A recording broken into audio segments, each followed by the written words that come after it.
À ça est comme que la paix soit sur vous.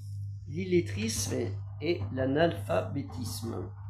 À ne pas confondre. L'illettrisme, c'est les personnes qui ne maîtrisent pas la lecture et l'écriture, qui ne maîtrisent pas, donc qui peuvent lire et écrire, et tandis que l'analphabétisme, c'est l'incapacité à lire et à écrire et à comprendre naturellement le texte, ce qui est différent. En France, il y a près de 10 ans, c'était 17% de la population française. Plus de 2 500 000 personnes en France. On ne cherche pas à savoir si c'est des Français ou pas des Français, en situation régulière ou pas, mais plutôt en situation régulière, et des gens de nationalité française ou des gens de nationalité française qui sont d'origine étrangère depuis une seule génération, on va dire. Après deux, c'est un peu moins, peut-être deux. En 2024, c'est tombé de 7% à 4%, soit 1 400 000 personnes dans cette situation.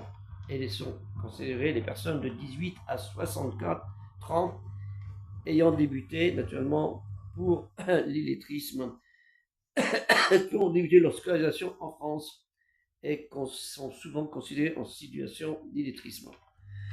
Dans ce lot, il y a quand même une grande part, c'est les hommes. Les hommes sont plus illettrés que les femmes.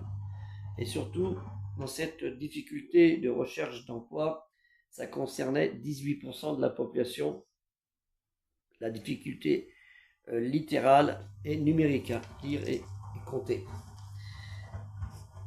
Et ça tombe quand même à 25% pour ceux qui ont plus de 2 ans de recherche d'emploi.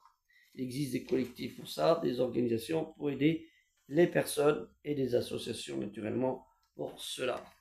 Comme vous le voyez, la France fait des progrès, mais nous sommes quand même à 1 400 000 personnes illettrées. Je ne parle pas des analphabètes, qui est un autre sujet, mais dans le lot, il y en a aussi naturellement.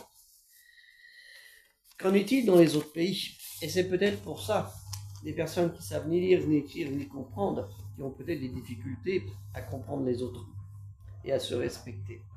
L'illettrisme et l'analphabétisme, c'est pas une maladie, hein, naturellement, et c'est pas un mal. Au contraire, on peut aider les gens en ce domaine.